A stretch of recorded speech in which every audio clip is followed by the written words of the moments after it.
Sir, Sabarimala സ്വർണ്ണക്കൊള്ള കേസിൽ ഇപ്പൊ ബി.ജെ.പി. സംസ്ഥാന അധ്യക്ഷൻ സി.ബി.ഐ അന്വേഷണം ആവശ്യപ്പെട്ടുകൊണ്ട് ഹൈക്കോടതിയിൽ ഹർജി നൽകിയെന്നുള്ള വാർത്ത വരുന്നുണ്ട്. അപ്പോൾ അതിനുള്ളിൽ ചില കാര്യങ്ങളൊക്കെ ഒളിച്ചിരിക്കുന്നുണ്ട്. അതായത് ഈ അന്വേഷണം ഇപ്പോൾ നടന്നുകൊണ്ടിരിക്കുന്ന എസ്.ഐ.ടിയുടെ അന്വേഷണം അത്ര പോരാ. അതിൽ ചില ഒത്തുകളികളൊക്കെ നടക്കുന്നുണ്ട് എന്നുള്ളൊരു സൂചന അതിൽ നിന്ന് വരുന്നുണ്ട് എന്ന് എനിക്ക് തോന്നുന്നു.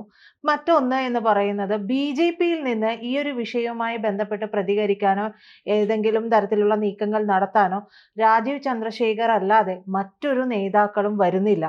ശബരിമല പ്രക്ഷോഭ കാലത്തൊക്കെ പലരും പല പ്രസ്താവനകളൊക്കെ ഇറക്കുകയെങ്കിലും ചെയ്തതാണ്. പക്ഷെ എന്തുകൊണ്ടാണ് ഈ ഒരു വിഷയത്തിൽ രാജീവ് ചന്ദ്രശേഖർ അല്ലാതെ മറ്റാരും ബി.ജെ.പിയിൽ നിന്ന് വരാത്തത്? മറ്റൊന്ന്, ഞാൻ മുൻപേ പറഞ്ഞതുപോലെ തന്നെ ഈ പറയുന്ന ഇപ്പോൾ നടന്നുകൊണ്ടിരിക്കുന്ന അന്വേഷണത്തിൽ തൃപ്തികരമല്ലാത്ത ചില കാര്യങ്ങൾ നടക്കുന്നുണ്ട് എന്നുള്ള ഒരു സൂചന കൂടിയില്ലേ? തീർച്ചയായിട്ടും അങ്ങനെ തോന്നുന്ന രീതിയിലേക്ക് ചില മാനങ്ങൾ ഇതിനകത്ത് വരുന്നുണ്ട്. ഒന്ന്, ശബരിമല കൊള്ളയ്ക്കകത്ത് ഇപ്പോൾ ആർ.സി ഇറങ്ങിയത് ഇപ്പോഴാണ്. അല്ലെങ്കിൽ അതിനകത്ത് ബി.ജെ.പി. നേതാക്കന്മാർക്ക് അതിനകത്തൊരു താല്പര്യമില്ലായ്മ. ഇടയ്ക്ക് ചുമ്മാതെ എന്താ അന്വേഷണം പുരോഗതി പെട്ടെന്നാവാത്ത എന്തോ തീരാത്ത അങ്ങ് തീർന്നു കിട്ടിയാൽ മതി. ആരെങ്കിലും ഉള്ളവരെയൊക്കെ പിടിച്ച് കൂട്ടി സ്വർണ്ണക്കള്ളക്കടത്ത് ഇന്ന ആളാണെന്നുള്ളൊരു അതിനകത്ത് വിശാലമായ അന്വേഷണത്തിനോ അതിനകത്ത് പുറകോട്ട് ഇതിനപ്പുറം കൊള്ളയുണ്ടോയെന്നോ അന്വേഷിക്കുന്നതിന് വേണ്ടിയുള്ള ഒരു സമരമോ ഒരു കാര്യങ്ങളോ ഒന്നും നമ്മൾ കാണുന്നത്. ഇത് കോൺഗ്രസിൻ്റെ ഭാഗത്തൊന്നുമില്ല.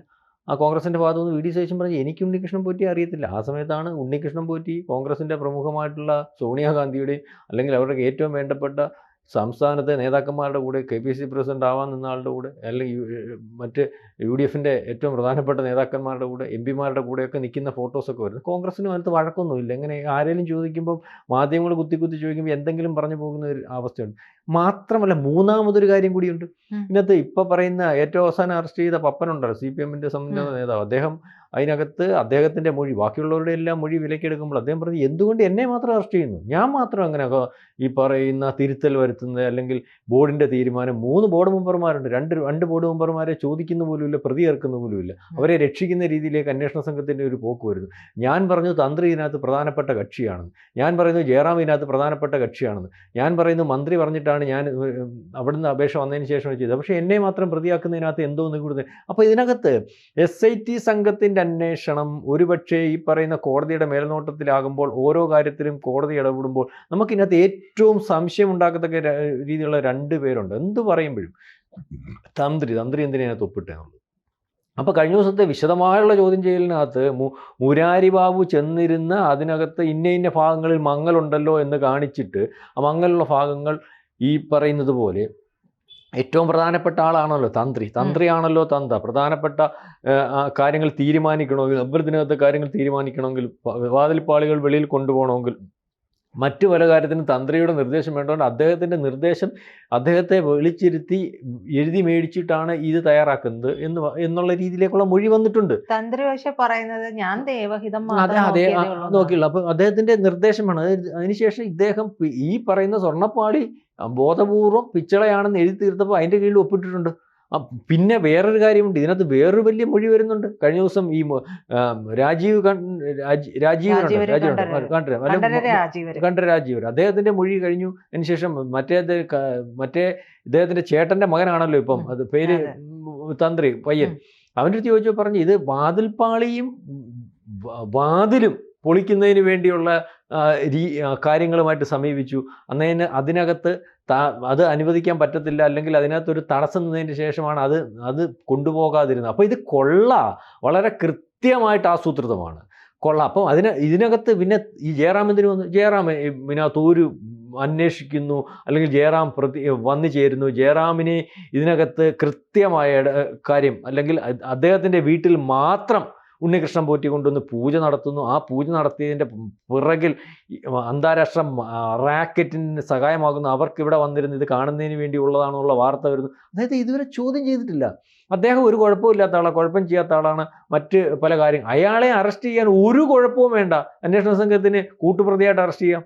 വാസുവൊക്കെ അങ്ങനെ വന്നിട്ടുള്ളതാണെന്നാണ് നമുക്കിപ്പോൾ മനസ്സിലാവുന്നത്. അത് കൂട്ടുപ്രതിയായിട്ട് അറസ്റ്റ് ചെയ്യാം. കാരണം ഈ സാധനം, ഇത്രയും വിലപ്പെട്ട സാധനം ഇയാളുടെ വീട്ടിൽ കൊണ്ടുവച്ച് കൈകാര്യം ചെയ്തില്ലേ, ഇത്രയും ആൾക്കാരായിട്ട് ബന്ധമില്ല. അതേ രീതിയിൽ തന്നെ തന്ത്രിയെ അറസ്റ്റ് ചെയ്യാമല്ലോ.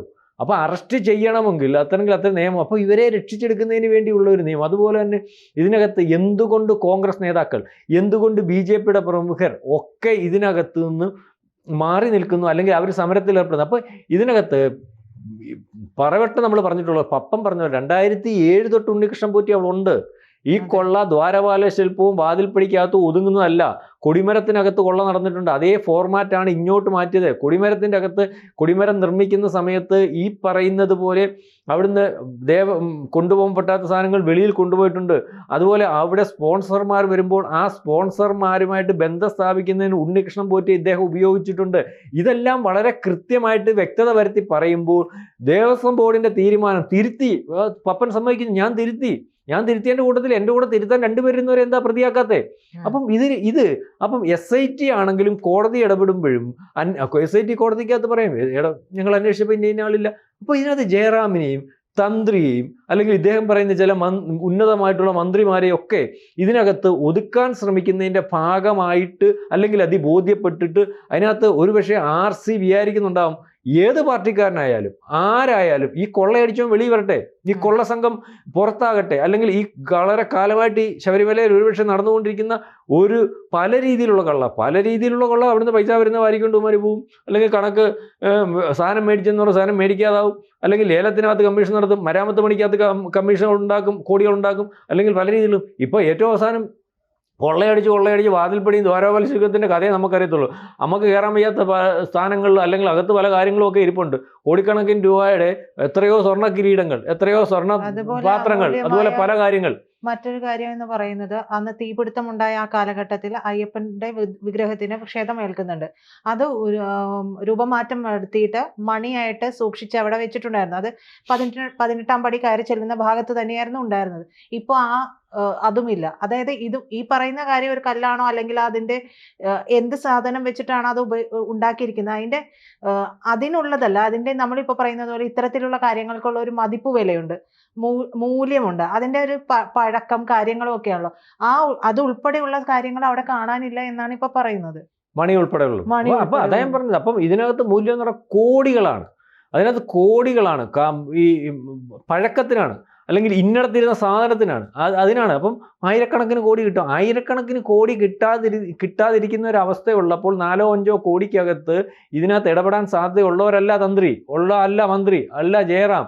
അതാണ് ഇതിനകത്തെ വിഷയം. മാത്രവുമല്ല ഇതിനകത്ത് ഇപ്പോഴല്ല ഈ കൊള്ളയ്ക്കകത്ത് കുറേ പേരെ മാത്രം ഒരുപക്ഷെ കോടതി നോട്ട് ചെയ്ത് കൊടുത്തുകൊണ്ട് മാത്രം ഇത്രയും പേരെ കാര്യം വിശദമായിട്ട് അന്വേഷിച്ച് അവരുടെ പങ്കാളിത്തം മാത്രം വെളിയിൽ കൊണ്ടുവരാൻ ശ്രമിക്കുന്നത്. അവർ മൊഴി കൊടുക്കുന്ന ആൾക്കാർ ചില ആൾക്കാരാകുമ്പോൾ, ജയറാം ആകുമ്പോൾ, തന്ത്രി ആകുമ്പോൾ തന്ത്രി ഒന്നും അറിഞ്ഞില്ല, അല്ലെങ്കിൽ ജയറാം ഒന്നും അറിഞ്ഞില്ല, അറിഞ്ഞില്ല ഇതിനകത്ത് ഇൻവോൾവ് ആയിട്ടുണ്ടെങ്കിൽ കൂട്ടുപ്രതിയെങ്കിലും ആകാൻ പറ്റുമല്ലോ. എന്നിട്ട് പോലും അത് സാധ്യമല്ലാതാക്കുന്ന, രക്ഷിച്ചു പോകുന്ന ഒരു അവസ്ഥയിലേക്ക് പോകുന്നത് കൊണ്ടാണ് ഒരു പക്ഷേ പ്രധാനപ്പെട്ട നേതാവ് ഈ ആരോപണം ഒരുപക്ഷെ മറച്ചു പിടിച്ചാൽ ഈ ഒരു അവസ്ഥ അല്ലെങ്കിൽ ഈ ഒരു സാഹചര്യം BJP ഉപയോഗപ്പെടുത്താതെ പോയാൽ അവസാനം BJPക്ക് നാളെ കാലത്തെ ഇതിനകത്ത് പങ്കുണ്ടെന്ന് വരുന്ന രീതിയിലേക്ക് കാര്യങ്ങൾ പോകും.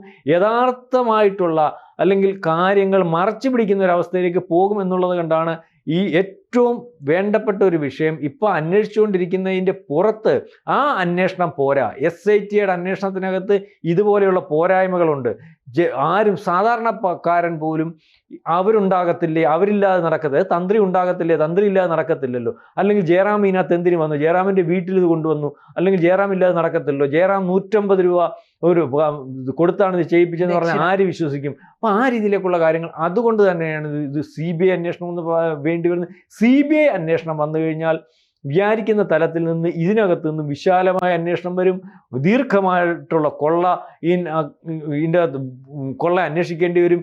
ഈ കാർട്ടൽ അല്ലെങ്കിൽ ഈ കൊള്ളയുടെ പിറകിലുള്ള നിസ്സാരക്കാരെ വെച്ച് കോംപ്രമൈസ് ചെയ്യാൻ പറ്റാത്ത രീതിയിൽ വലിയ വലിപ്പത്തിലുള്ള ആൾക്കാർ വരും, അല്ലെങ്കിൽ അങ്ങനെ വരണം എന്നുള്ള ആഗ്രഹത്തോടു കൂടി തന്നെയായിരിക്കും ഒരു പക്ഷേ രാജീവ് ചന്ദ്രശേഖർ ഇത്തരം ഒരു ഹർജിയുമായിട്ട് ഹൈക്കോടതിയിൽ പോയിരിക്കുന്നത് എന്ന് വിചാരിക്കേണ്ടി വരും. കൂടുതൽ വാർത്തകളും വിശേഷങ്ങളും നിങ്ങളിലേക്ക് എത്താൻ ABC മലയാളം സബ്സ്ക്രൈബ് ചെയ്യുക, ബെൽ ബട്ടണും അമർത്തുക.